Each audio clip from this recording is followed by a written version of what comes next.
Hello, everyone, and welcome to Danger on Delmarva. My name is Rhonda Jefferson, and I'll be your host as we explore the dark paths and waterways that wind around Delmarva. If you're new here, welcome, and if you're a returning listener, welcome back. Thank you so much for taking some time out to listen today. What we do on this podcast is look at events and tragedies such as crimes, natural and man-made disasters, or any other event that has helped shape Delmarva or impacted those on Delmarva.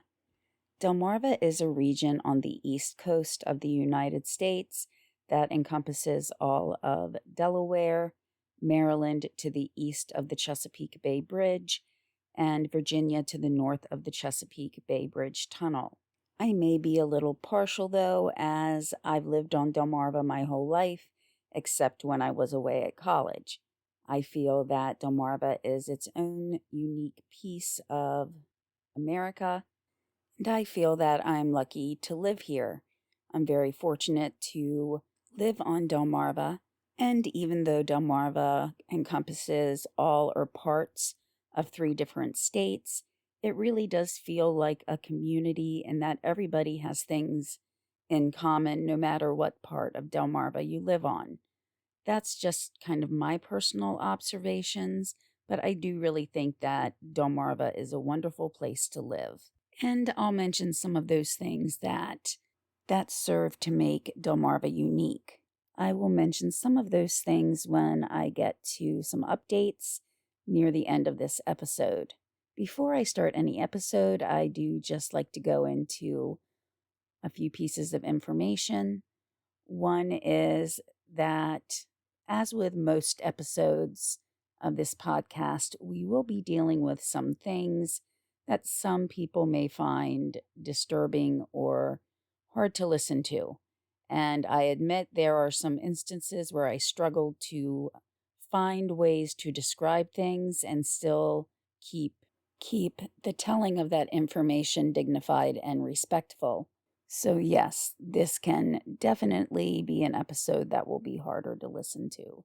A couple of other things. I have mentioned some of my other podcasts before. I have 2, and one is very similar to this podcast, except it's wider in geographical region, and it's called Mystifyingly Missing: True Crime and Thought-Provoking Events. If you are interested in that type of content, I will leave a link in the description. And considering you're here, you may be, interested in hearing more information in more cases, just from a broader range.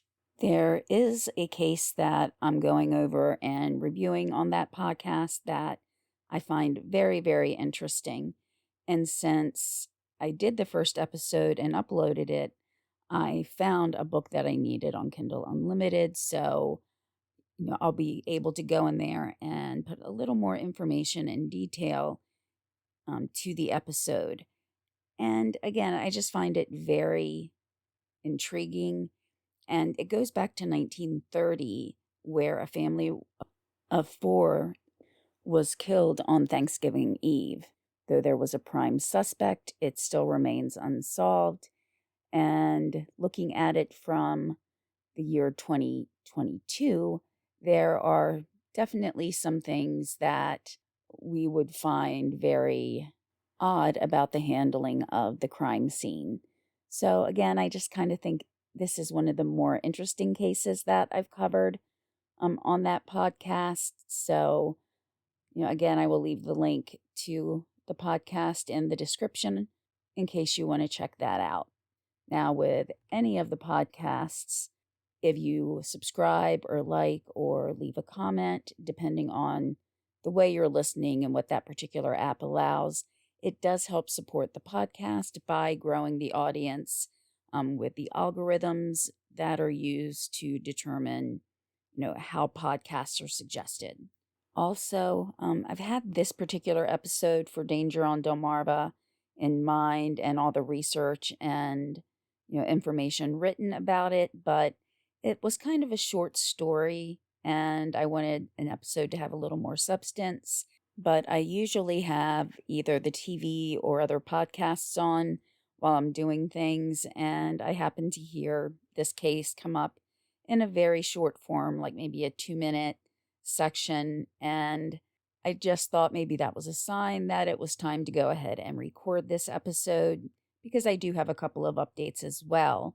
Unfortunately, my microphone did not really want to cooperate, but I think I have that all fixed. But I also want to thank everybody for kind of hanging in there because I understand at times the recording or sound may not be like absolutely fantastic and may sometimes sound a little bit away, but I am trying to find ways to continue to improve that. The microphone I have now, as long as it continues to work, is a much better microphone than what I started out with, but I do realize that it's still not, like I said, really, really great. So, with all the cyber deals that are out there, I have been looking at a few things that might help improve that sound quality and production. And kind of hinting to my husband at times that that might be a good Christmas present. So, hopefully by this time next month, there will be a little bit better quality to the sound and production of the podcast. For this and each episode, I will have my sources linked in the description of the episode. If the source has a paywall to it, I will leave the link, but then leave other information after that, such as for newspapers, the name of the newspaper and the date, so that if you want to try to search it in another way and read up about it, possibly there could be another way by using that newspaper name and date.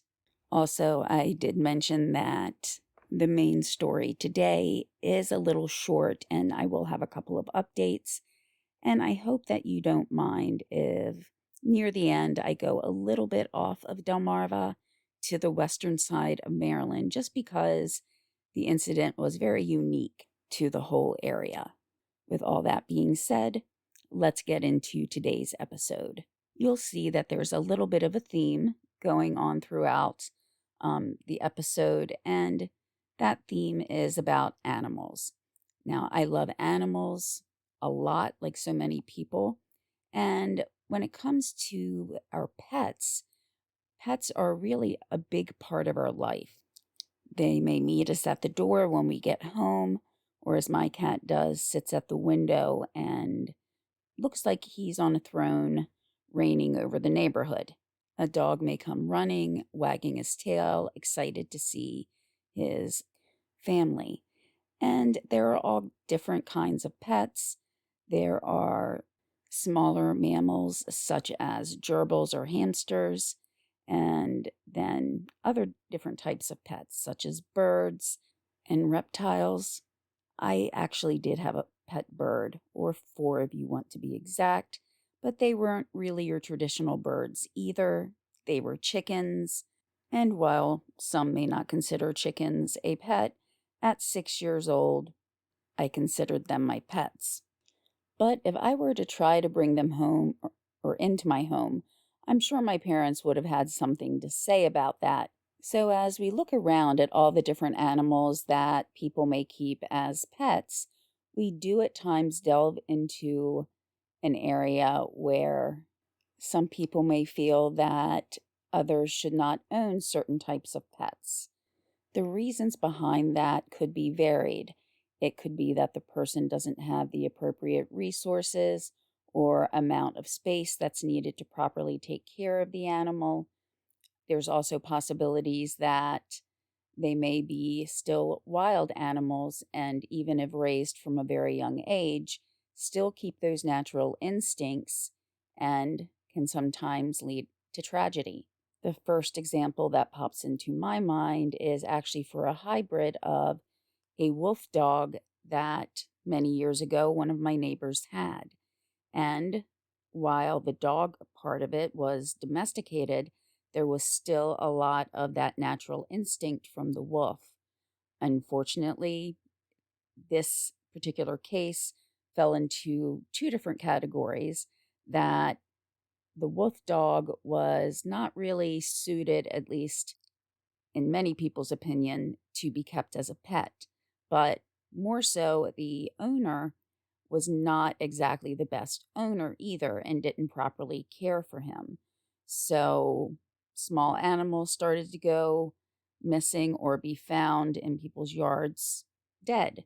And when I went outside one day to investigate what looked like a small deceased animal in my yard, I was alerted that something might not be right by my dog. And just a few feet out of the door, when I looked up, the wolf dog was standing there in the woods. So he was at the edge of the woods, but thankfully I was close enough to the door that slowly backing up and getting in there, I could close the door before it approached. Other neighbors had even more frightening experiences of having family members trying to get into their car while the wolf dog was approaching and growling. And in regards to this type of hybrid mix, some states have very particular laws that govern if and how a pet should be housed in cases like this, where there is a hybrid or what some may consider a dangerous animal. I do know the owner of this wolf dog did not meet those requirements, yet it didn't seem like anything was ever done. So while there are instances where neighbors are alerted to the fact that there is more of a wild animal in the neighborhood, there are sometimes cases where no one else is aware that there is a wild or exotic pet living in the house or even apartment right next to theirs. So we're going back to 2002 when a man named Ronald Huff suddenly started to not communicate, to not show up for work. And that was very unusual, as it would be for many people. What brought even more concern to Ronald's friends and coworkers and family was that they knew he had a slight injury before. See, Ronald loved his pets. These were, however, ones that would fall into the very unconventional pet category. Ronald had shown coworkers an injury that was sustained from one of his pets, a Nile monitor lizard. Now, personally, when I think of monitor lizards, the first thing that pops into my mind is a Komodo dragon. And while a Komodo dragon is definitely not what Ronald had in his home, I can just kind of envision that same shape, the same gait to their walk, and the idea that with Komodo dragons, that when they bite someone, it can be extremely dangerous for that person. When I was growing up, the theory behind how a Komodo dragon killed was that the person would get an infection, or I guess I should say the thing that the Komodo dragon is trying to eat will get an infection and it will spread, and the Komodo dragon just kind of waits until the person expires. However, in 2009, it was found that it was actually a venom and not bacteria. Part of the source for that myth is most likely that when a Komodo would bite someone, bacteria can still play a role, whether it is possibly bacteria in the Komodo dragon's mouth or just the fact that whoever or whatever he bites has an open wound, and that makes it more susceptible for bacteria to get in to the system. So that may have been the reason why the original theory was that it was bacteria from the dragon's mouth that would kill. So I have been talking about the Komodo dragon, and while the animals that Ronald had in his home were much smaller, being the Nile monitor lizard, it does share attributes to its much larger cousins. It also has venom that it uses to kill, but it's used usually on smaller animals, rodents, birds, things like that. Once bitten, the victim may experience swelling in the area that they were bitten, a drop in their blood pressure, and blood clot inhibition. So once somebody starts bleeding, it's going to be more difficult to stop that, which also, I would assume, makes the prey more weak and makes it easier for the monitor lizard to get. I did go over the information for the Komodo dragon, just as those are the monitor lizards that I think more people are familiar with. But while the Nile monitor lizard is not as big as the Komodo dragon, it is the longest lizard in Africa. There's a lot of varying information about how big the Nile monitor can get.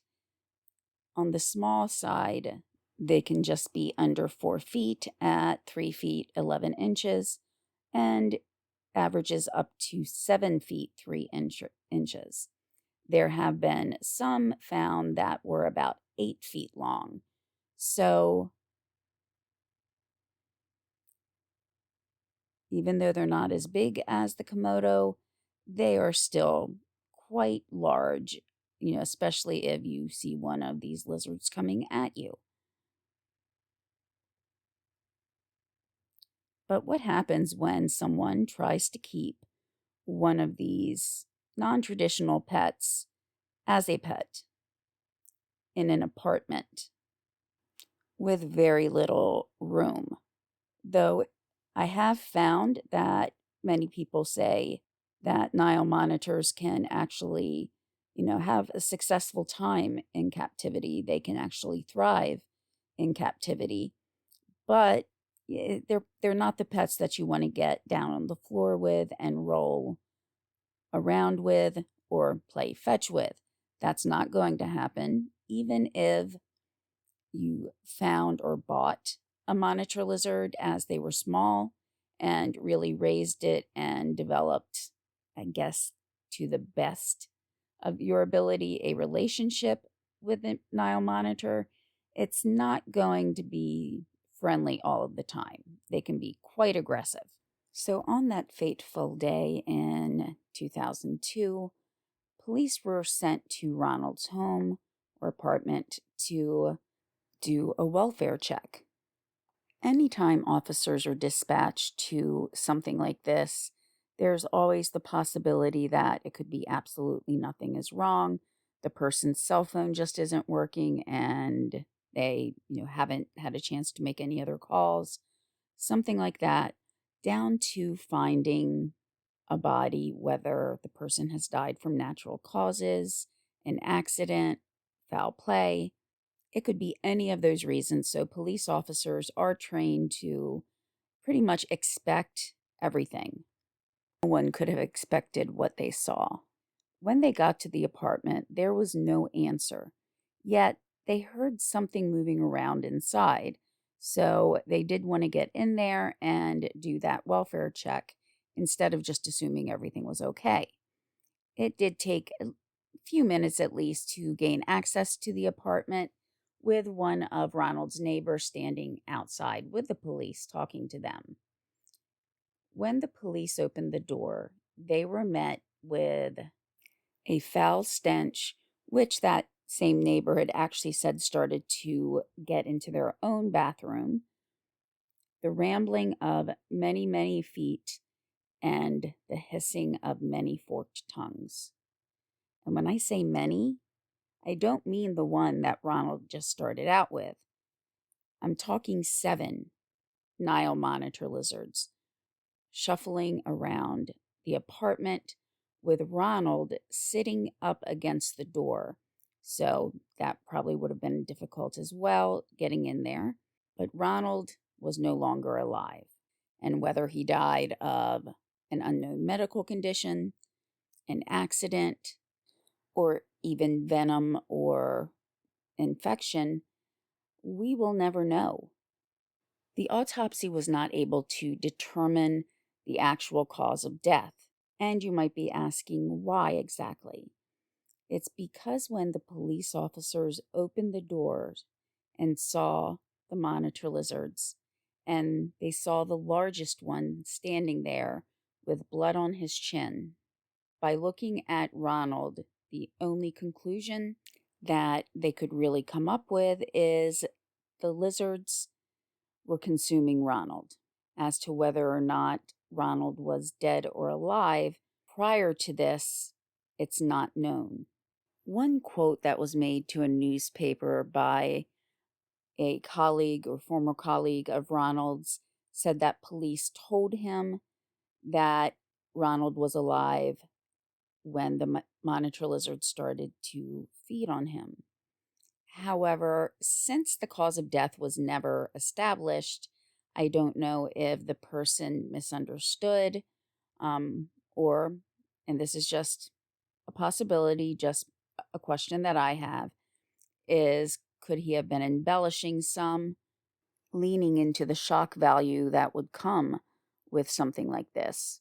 The neighbor, Jeff Waldinger, that had been outside of the apartment when the police were trying to gain entry, did say too that he could see the molars in Ronald's face. So whether or not he got just a glimpse or was able to actually view it for a longer period of time, I don't know. But what could have led to this, besides the fact that Nile monitors do have venom, even though it's usually used on much smaller prey? A bite from a monitor lizard, except for maybe the Komodos, probably would not kill a human being. I do ask myself, though, what if it was the venom not from one, but from 7 Nile monitors? Would that necessarily have killed him? We may never know because we just don't have the information to determine how Ronald died. And I don't mean to retell this story with any disrespect towards Ronald, but rather to point out the importance of making sure that your pets have everything they need to keep both them and yourself happy and healthy. Not having enclosures or cages for the Niles created an atmosphere that almost seems like the lizards ran the home. It was, like I said, an apartment, and just from my familiarity in the area, I don't really see a lot of very big apartments. Plus, based on a picture I saw of the outside, it doesn't really look like the apartment could have been huge. So having all of those lizards, having to feed them every day, which normally it's chicken that would be given to them, but that's a lot of chicken every day. Factors such as the ability to keep up with their feeding, because chicken, even back then, was not inexpensive.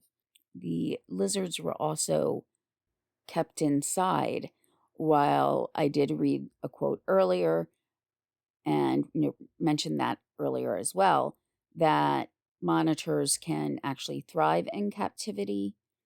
One has to wonder, when the term captivity is used, does that mean that they are still in an open enclosure such as a zoo or a large outside pen, or in a home where they can't get to the sunshine consistently and there's just not really a lot of resources for them? They, I'm sure, felt trapped, which could lead to aggression. I have to say, too, that at times this story has been presented as an urban legend. The first time I heard about this was actually on an Animal Planet show, and I forget the name of it, but it was about exotic pets turning on their owners. And, Nile monitor lizards count as exotic pets or wild pets, because there was also a case of a man keeping either a lion or tiger in a New York City apartment. So that, yeah, I really feel for that cat. Kept in a very small environment, and of course for his owner and his owner's family members and loved ones after he was attacked by his pet. So we can see how important it is to make sure a pet has enough room to move, that even though they're outside of their natural habitat, if they are a wild or exotic animal, we need to try to be good stewards and caretakers to our beloved pets. So, like I said, this one was a little gory, I guess is the only way to describe it. But so, was this an urban legend that's been used to try to teach people about the responsibility that comes with pet ownership? No, it was a real case. Uh, I don't believe it would have been on Animal Planet or possibly Discovery. It was on a learning network. But I also did find newspaper articles that were all written within a day or two of each other, not only locally, but nationally and internationally about this story. So I doubt that that many newspapers could get it wrong, along with, a production company that was working for whatever station that was. But while it's not an urban legend or a parable, we should all take something away from it about making sure our pets have everything that they need. So I did say this was a pretty short episode, but I do want to give a couple pieces of information that I want to add to stories that I've covered in the past. One is about Chessie. The name Chessie had been used for a couple of different things, one being a picture of a cat sleeping on a train. But also in the Chesapeake Bay, there were sightings of an animal that nobody could identify, and it looked very large and long. So people started to wonder if there was a Chesapeake Bay version of the Loch Ness Monster. So, just to give everybody an idea of how I look at sightings that some may consider to be a cryptid, I guess I would say I'm an optimistic skeptic. I know that sounds a little bit like an oxymoron, but what I mean by that is when there's pictures or video, other things that are brought forward that show the supposed existence of something like Nessie or Bigfoot/Yeti, anything like that, I'm skeptical because to this point I've not seen, to my understanding, any evidence that conclusively says that they exist.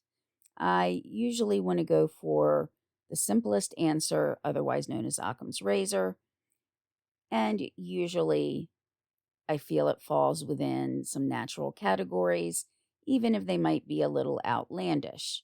But I also don't want to close my mind because there are discoveries made every day, including still animals being discovered. The difference with something like Chessie or Nessie um, is their size. When I did the episode on Chessie, most of the information that I found looked at a manatee by the same name. This manatee would make treks up to the Chesapeake Bay and even one year made it to Rhode Island. He was successfully trapped, and as of last year, though he had a close call and had become emaciated, he was able to be rescued and saved, thankfully. But still, going back to the 1990s, Chessie would make an appearance every now and then. So when I did that episode, I concluded that I thought Chessie was most likely, well, Chessie the sea creature was Chessie the manatee. However, after I recorded the episode and I was looking for pictures, I saw a picture that didn't quite look right. It was a picture of a long fish named the pig-nosed sturgeon. So that one looks a little different than other sturgeon. But sturgeon can get very big in size, depending on a few different factors.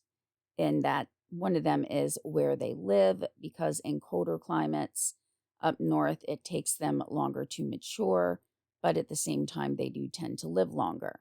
According to NOAA, the National Oceanic and Atmospheric Administration, but things like the time it takes to mature and how their eggs are used has really damaged the population to the point that all 5 populations of Atlantic sturgeon, which each of them has their own name and some slight variances, but all 5 of them are listed on either the endangered or threatened species list.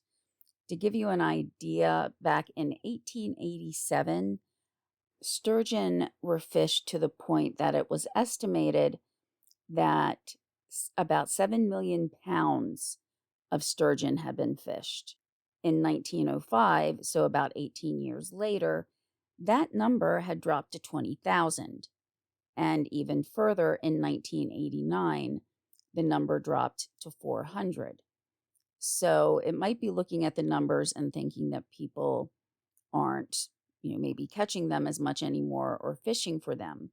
But no, the reason they're dropping those numbers is that the number of sturgeon in the wild has dwindled significantly as well.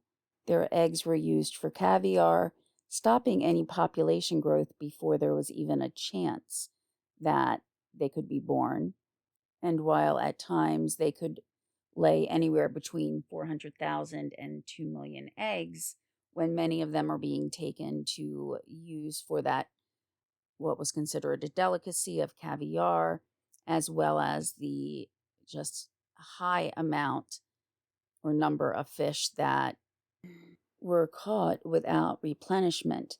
And back then, they probably didn't know the impact that it could have on the sturgeon population. So that makes seeing a sturgeon a relatively rare event. Sturgeon also have these bony growths. I've seen them called dorsally on the back, and that can look, I would say, quite intimidating if you're in the water, and especially aren't expecting to see this long creature with these dorsal-like fins or bony growths, depending on what source you read. I can understand why someone would think it's some type of unknown or cryptid creature. To me, this makes more sense than having an extremely large creature like some purport Nessie to be, even though Chessie has many times been described as more of a snake-like creature, so sturgeon could fit in there in the fact that they are so long. So I did just want to give that update with new information.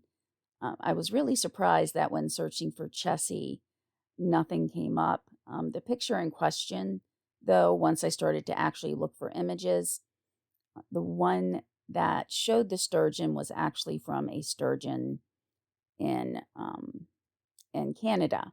So, it wasn't really the same type of sturgeon, but it did still show the length that they could get to.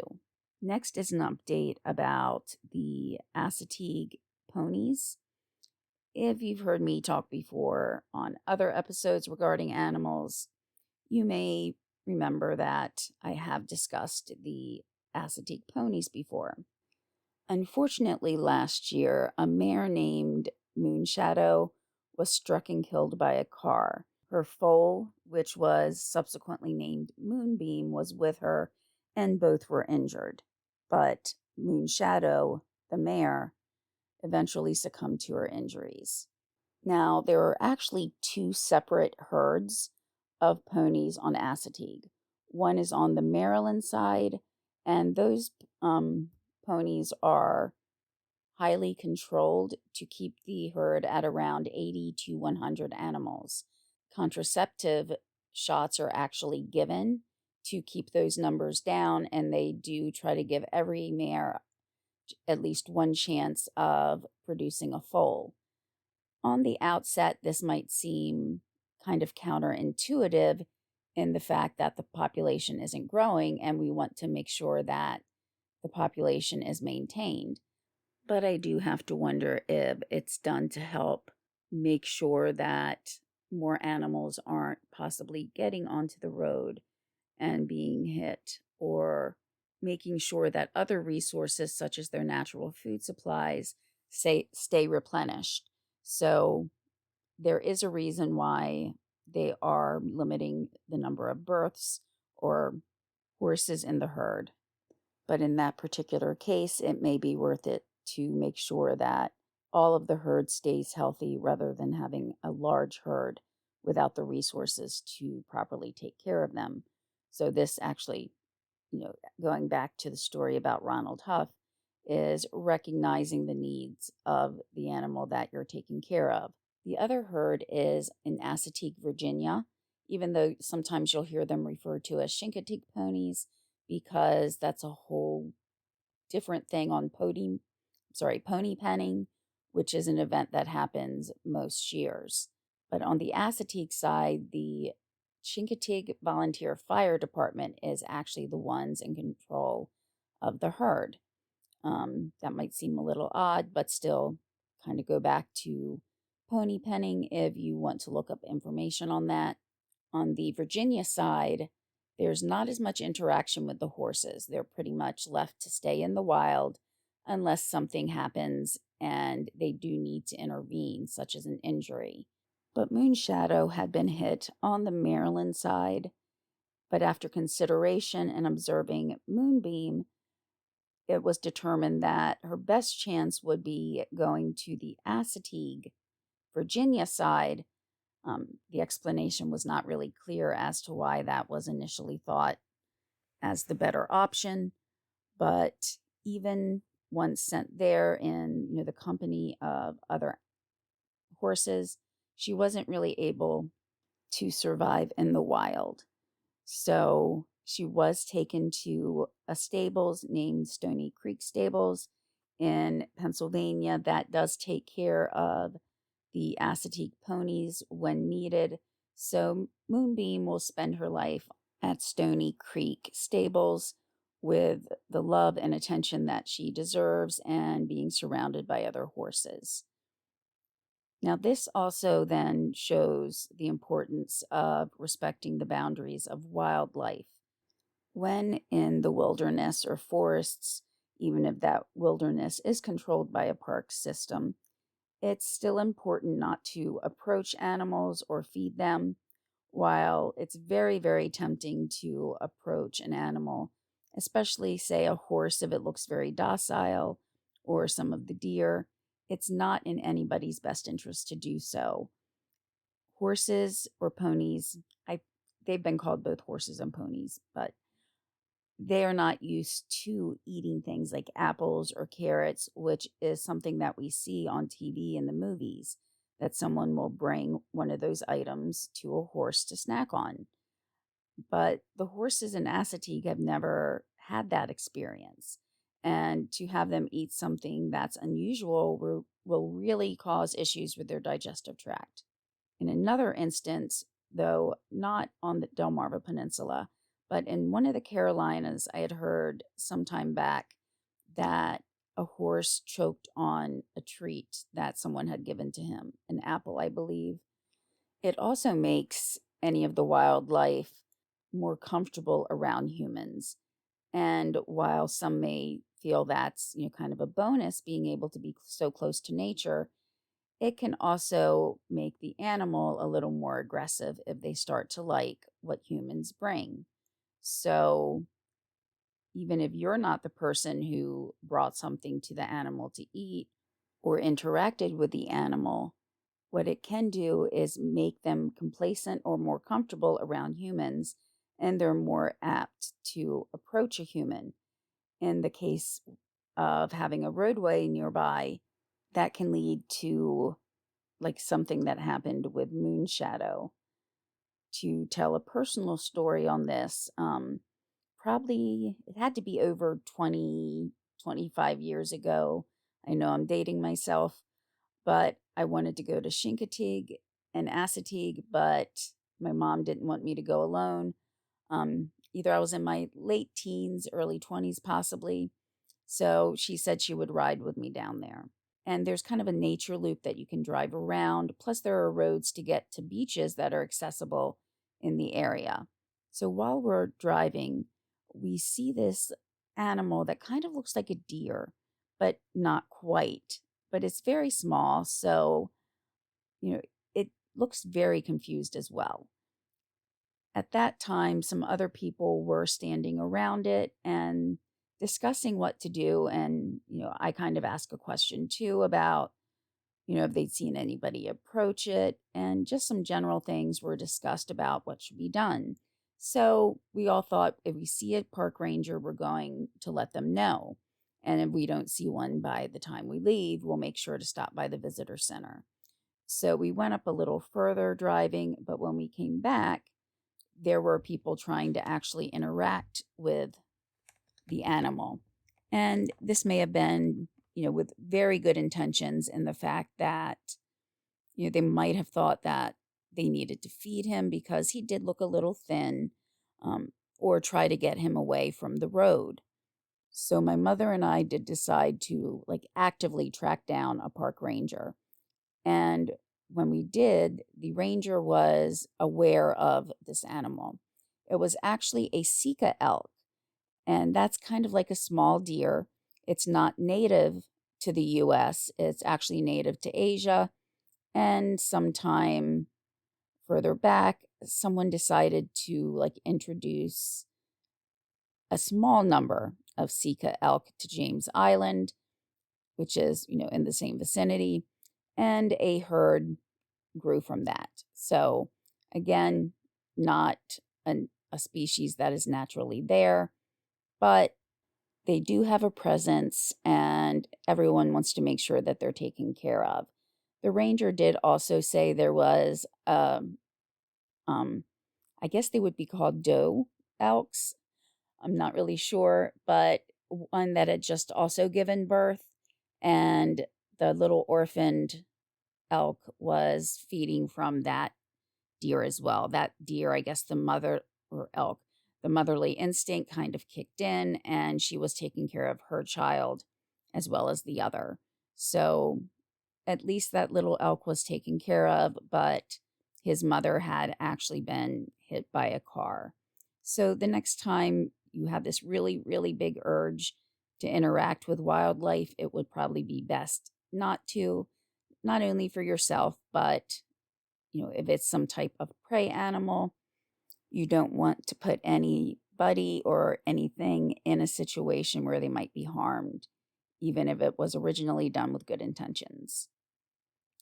But in most cases, what are the odds that we would come across a very wild animal in our daily life? We probably wouldn't. So there's also dangers presented by the small wild animals. And unfortunately, earlier this year in Ocean City, Maryland, one raccoon, which was later determined to be rabid, attacked two women. Once the raccoon was, I guess, trapped or apprehended, they did run the test and it was positive for rabies. The two women were not together, so it wasn't like the one raccoon attacked two women at one time. They were actually separate and within a couple of hours of each other.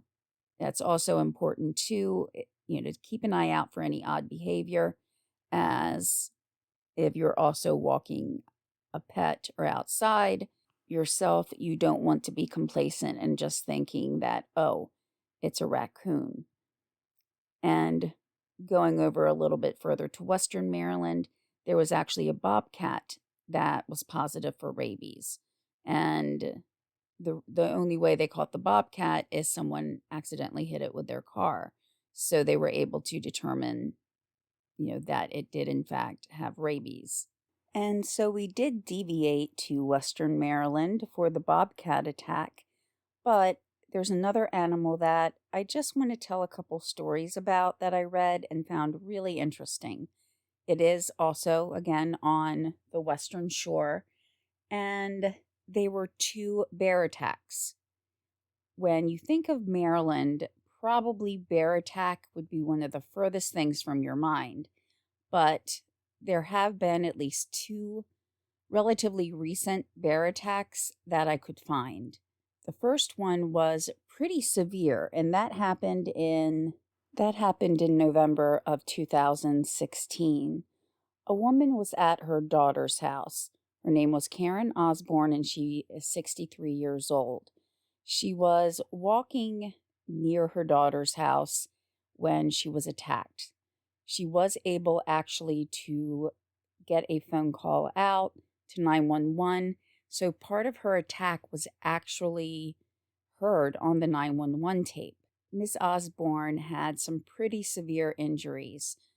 Her arm had been fractured, her pelvis was fractured, and she had gashes on her head and arms that needed 70 stitches. And she had a long time to recover.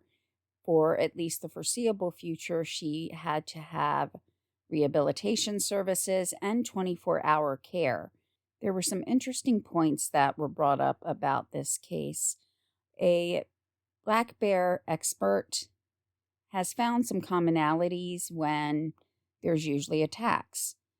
His name was Paul Pedito, and his title was actually the project leader for the Maryland Wildlife and Heritage Service.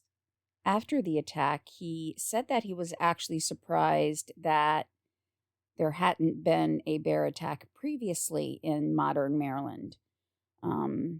At the time of Karen Osborne's attack, there were about 2,000 bears in the western 4 counties, but the population was growing and was expected to go eastward, so coming towards the eastern shore, but at the same time, I don't see them crossing the Chesapeake Bay Bridge. They would have to go a long way around to get to the eastern shore. But there are 2 commonalities that he would usually see when there were bear attacks, and that's a dog being nearby and that the bear has been fed or has become comfortable being around humans. In Ms. Osborne's case, she was actually looking for some company that was expected, and when she heard her daughter's dog barking, she went outside, and that's when she was attacked. It was believed as well that people in the neighborhood had been feeding the bear. There had been 9 reports also that bears were in the neighborhood once they interviewed neighbors. This particular bear that attacked Ms. Osborne had actually been reported to the Wildlife and Heritage Service previously. She had raided a chicken coop. So fortunately, she did test negative for rabies, so that was one thing that Ms. Osborne wouldn't have to worry about, but it also did mean that the bear was put down. It was a female bear, and she had 3 cubs, but fortunately they were all grown enough that they would be able to survive on their own. They each weighed approximately 60 pounds. So here again we see where even if it's good intentions and trying to make sure that, in this case, the bear is fed and taken care of, it can have unintended repercussions where some people are hurt. Now, surprisingly, because I did know about this attack, but I did not know that there had been another attack after this. This one took place in September of 2020. Renee Laval did have commonalities with the previous case. She was walking with her dogs, 2 German Shepherds, in the town of Myersville. Now, in both cases as well, the dogs were off the leash, and Ms. Laval, while walking her 2 dogs, did see a bear at the edge of the woods, but one of her dogs began to chase it. The bear went after Ms. Laval instead of the dog. She was bitten 2 times by the bear, and both of these times were on her left knee, and he actually stomped on her chest. So that had to be terrifying. Ms. Laval decided that she needed to play dead and waited for the bear to leave before she called 911. She was flown to Johns Hopkins, which is, a very big and well-known trauma center, to treat her injuries. The bear had also stomped on her face and caused severe injuries. It took a 4-hour surgery to try to sew up all of the injuries on her face. And at the time of the interview, she said that her face was very swollen, and at that point they didn't know if she would have nerve damage above one of her eyes. So it could have very long-reaching implications for Miss Osborne beyond the fact that now she must be pretty hesitant about leaving her home or spending too much time outside. There were reportedly 12 sightings of bears in that area. So, again, the population has been growing. Some other things were pointed out in this particular case. One was kind of the surprise factor that a bear is not expecting to see a human, and they might lash out just to kind of display dominance or to protect themselves. In this case, the dogs also startled the bear. So that led to, unfortunately, Ms. Osborne being attacked. Another good point that I don't think is really thought of as much is unintentional feeding of the bears. And that could be in anything such as bird feeders was one of the things mentioned. And I also have to wonder if bears will possibly go through garbage cans if they can get into someone's yard. So even without intending to feed the bears, some people in that area were inadvertently doing so. Unfortunately, the increase in the bear population has led to incidents such as car accidents where someone will either swerve to miss a bear or hit the bear, and also, sadly, bear hunts. So there are organized hunts to try to control the bear population, and in doing so, they actually target more females than males. So looking at one article from the 2016 hunt, 166 bears were killed, with one of them being a 307-pound male. So that was quite large, and the total numbers in regards to trying to target females to keep the population down was that 110 females and 57 males were killed. The actual heaviest bear was 559 pounds, so quite large, but the average weight was only 142 pounds, which leads me to think that many of the bears were pretty small that were actually killed.